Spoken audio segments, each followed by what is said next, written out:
Listen carefully, because what you are about to hear is not just information, it is protection. Welcome to Worldwide Truth Ecumenical Movement. This is not a place for noise. This is not a place for trends. This is a place where truth is uncovered, refined, and lived. And in this moment in history, that matters more than ever. Because right now, you are not just living in a world of information, you are living in a flood. A constant stream of voices, opinions, teachings, ideas, all competing for one thing, your attention and your belief. Now pause and think about that. Because every time you scroll, every time you watch, every time you listen, you are not just consuming content, you are being shaped. And most people do not realize this. They believe they are just observing, but in reality, they are absorbing. And this is where the danger begins. Because the age of information has created an illusion. An illusion that more knowledge equals more truth. But that is not true, because information is not truth. Information is data. Truth is alignment. And when you confuse the two, you become vulnerable. Now let's go deeper, because the system you are interacting with is not neutral. It is designed. Algorithms study your behavior. They learn what you like, what you agree with, what you engage with, and then they feed it back to you, again and again, until it feels like reality. This is what we call the echo chamber. Not just hearing something once, but hearing it repeatedly until it feels true. And here is the problem. Repetition creates familiarity. Familiarity creates comfort, and comfort is often mistaken for truth. So now you have people who are convinced, not because something is true, but because it is repeated. And this is where discernment becomes critical, because without discernment, you cannot tell the difference. Now understand this clearly. Not everything that sounds right is right. Not everything that feels good is good. Not everything that is popular is true. And in 2026, this has intensified because now you're not just dealing with human voices, you're dealing with artificial ones, generated ideas, synthesized philosophies, refined narratives designed to influence. And the line between real and constructed is becoming harder to see. This creates something dangerous. Intellectual certainty without spiritual grounding. People feel sure, but they are not anchored. They feel confident, but they are not aligned. And when that happens, they become easy to mislead. Now this is why the instruction has always been clear. Test every spirit. Not some, not the obvious ones. Every, because deception is rarely obvious. It does not come looking wrong. It comes looking almost right. Close enough to truth that you do not question it. And this is where many people fall. They test what they disagree with, but they do not test what they like. They challenge what feels uncomfortable, but they accept what feels good.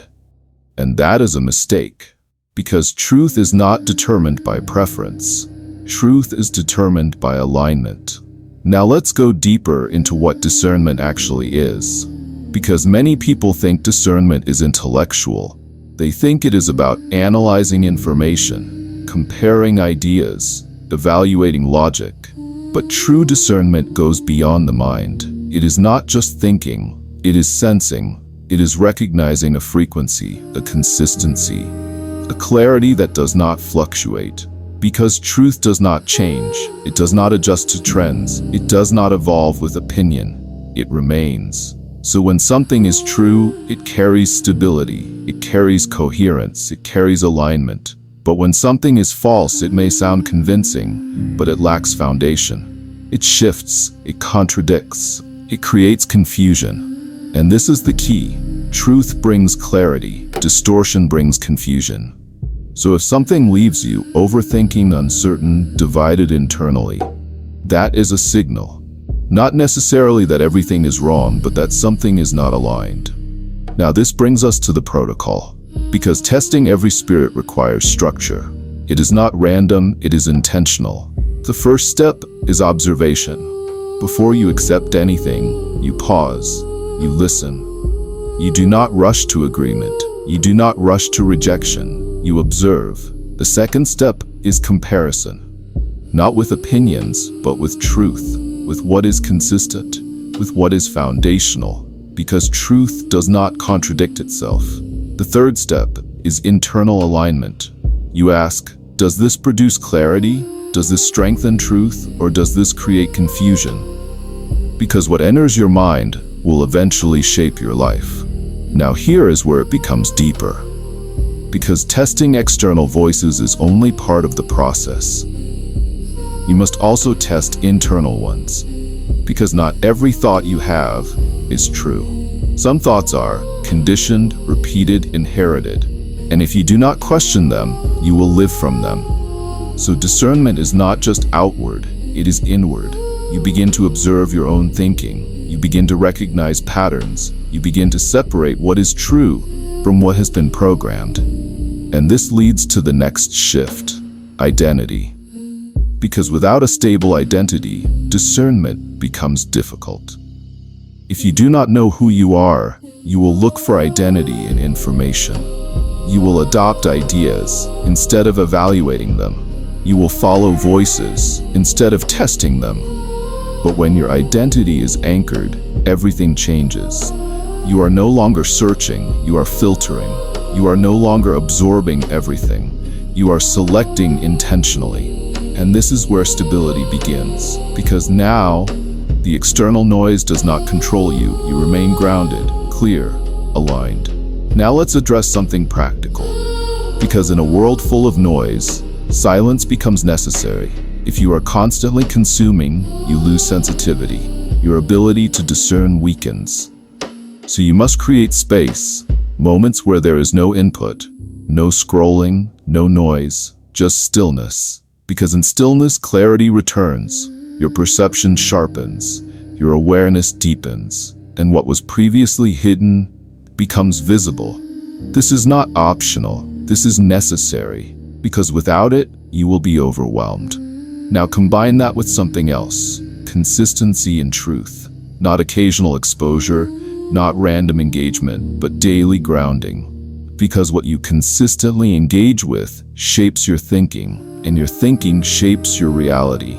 So if your input is unstable, your life will reflect that. But if your input is consistent, your life becomes stable.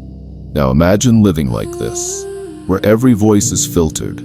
Every idea is tested, every thought is examined, not in fear, but in clarity. You are no longer easily influenced, you are no longer confused by trends, you are no longer pulled in different directions. You remain steady, and in a world of noise, that is power. Now understand this final truth. Discernment is not about isolation, it is about alignment. You are not withdrawing from the world, you are engaging it differently. You are no longer passive, you are intentional. You are no longer reactive, you are aware. And because of that, you move with precision, clarity, confidence. This is how you remain unshakable in an unstable world. If this message brought clarity to your mind, hold on to it, because in this age, clarity is protection. This is what we do at Worldwide Truth. We cut through noise and reveal what is real. If you are ready to deepen your discernment, stay connected, because this is just the beginning. And if this message resonated with you, type in the comments, I discern truth. Because what you declare, you begin to live. Share this with someone who is overwhelmed by information, but ready to walk in clarity. This is Worldwide Truth Ecumenical Movement. And this is how you remain aligned in the age of noise.